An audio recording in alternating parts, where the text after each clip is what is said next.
ሰላም ሰላም እንዴት ናችሁ ውድ የሂላል ገበታ ተከታታዮች ዛሬ ይሄንን የመሰለ በጣም ቆንጆ ጣፋጭና ለአይንም የሚያምር በጣም ቆንጆ የቀረፋ ዳቦ ነው ማሳያችሁ ቪዲዮውን እስከ መጨረሻው ድረስ ተከታተሉት ቻናሌን ሰብስክራይብ ላይክ ሼር ኮሜንት ማድረግ አትርሱ ሰብስክራይብ ስታደርጉ የደውሏን ምልክት መጫን አትርሱ የምሰራው ቪዲዮዎች በቶሎ ይደርሷችኋል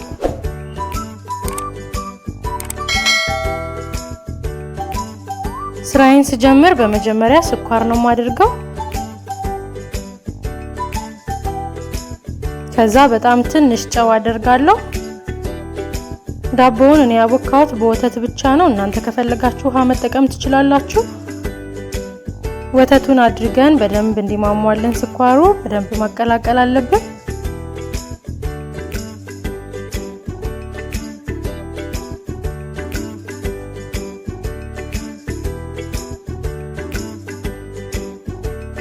ከዛ ዘይት አደርጋለሁ በመቀጠል እርሾና ፓውደር አደርጋለሁ ቤኪንግ ፓውደር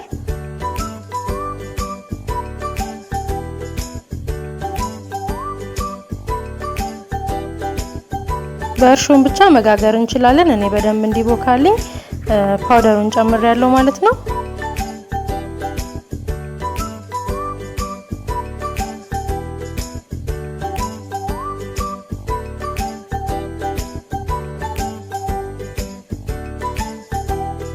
ሁሉንም አድርገን ከጨረስን በኋላ በመጨረሻ ዱቄቱን ነው የምናደርገው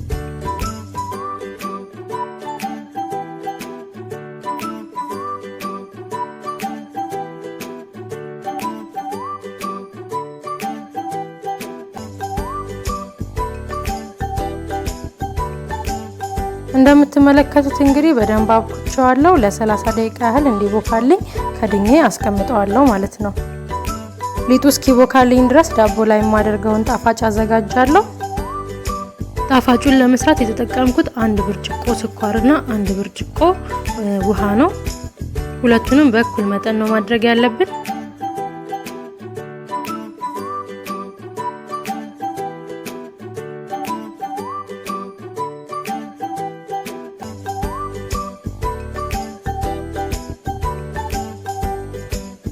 በመቀጠል ለጣም ትንሽ ቫኒላ አደርጋለሁ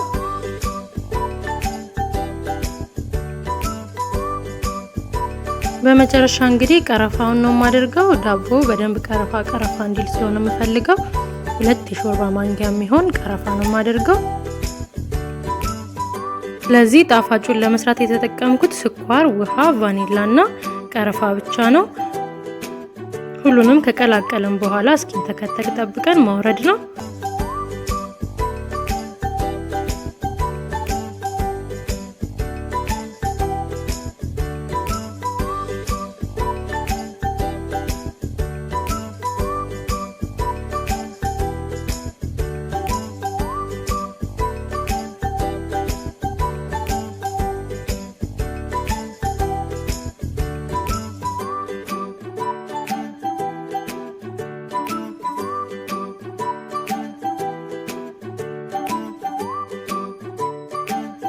ልክ እንደምትመለከቱት መንተክተክ ሲጀምር ይበቃዋል እናወርደዋለን ከ30 ደቂቃ በኋላ ሊጡ ትንሽ ከፍ ብሏል ሙሉ በሙሉ በጣም እንዲቦካ አልፈለኩም ካስተካከልኩትና ቅርጽ ካስያዝኩት በኋላ ድጋሚ እንዲቦካልኝ ስለምፈልግ አሁን ብዙ አልቦካም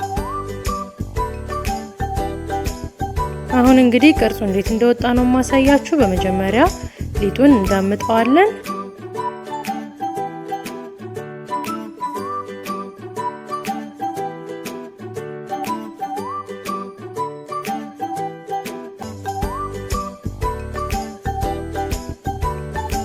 ሊጡን በደንብ አዳምጠን ከጨረስን በኋላ ቀደም የሰራነውን ጣፋጭ ግማሽ ፓርቱን እንቀባዋለን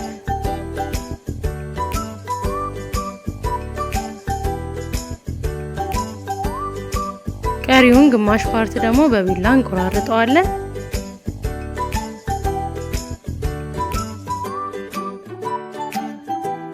ሁሉን ነገር ከጨረስን በኋላ ቀስ እያልን እናጥፈዋለን።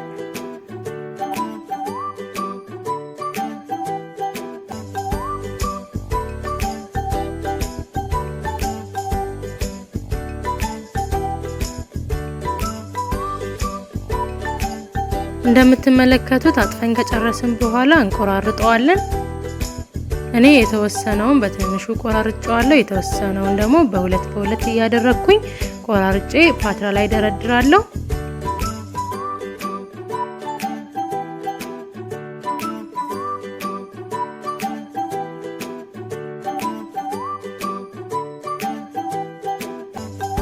ሌሎቹንም በተመሳሳይ እየቀባን እየቆራረጥን እያጣጠፍን በተመሳሳይ ፓትራ ላይ መደርደር ነው።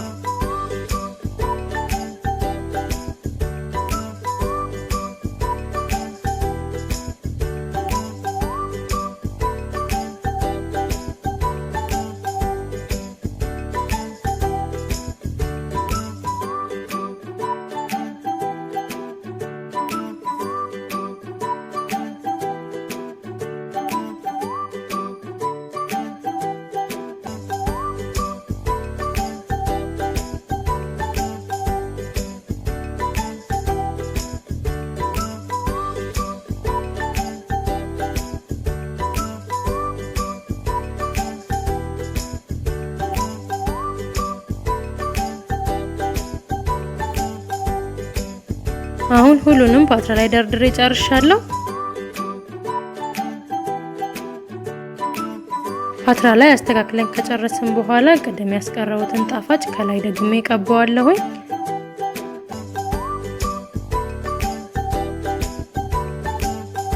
ቀደም እንደነገርኳችሁ ለትንሽ ደቂቃ ነው እንዲቦካ የተውኩት። አሁን ድጋሚ ሁሉን ነገር ካስተካከልኩኝ በኋላ እንዲቦካልኝ ጠብቀዋለሁ። ከአንድ ሰዓት በኋላ ይሄንን ይመስላል። አሁን በደንብ ቦክቶልኛል። በቀጣይ በደንብ የጋለ ኦቨን አለ፣ ኦቨን ውስጥ አስገባዋለሁ። በመጨረሻ በጣም ቆንጆ ሆኖ በስሎልኛል። ሲታይ ራሱ በጣም ነው የሚያምረው። የትም ቦታ ይዘናው ልንሄደው የምንችለው በጣም ቆንጆ ጣፋጭ የቀረፋ ዳቦ ነው። ውስጡም በጣም ቆንጆ ሆኖ በስሎልኛል።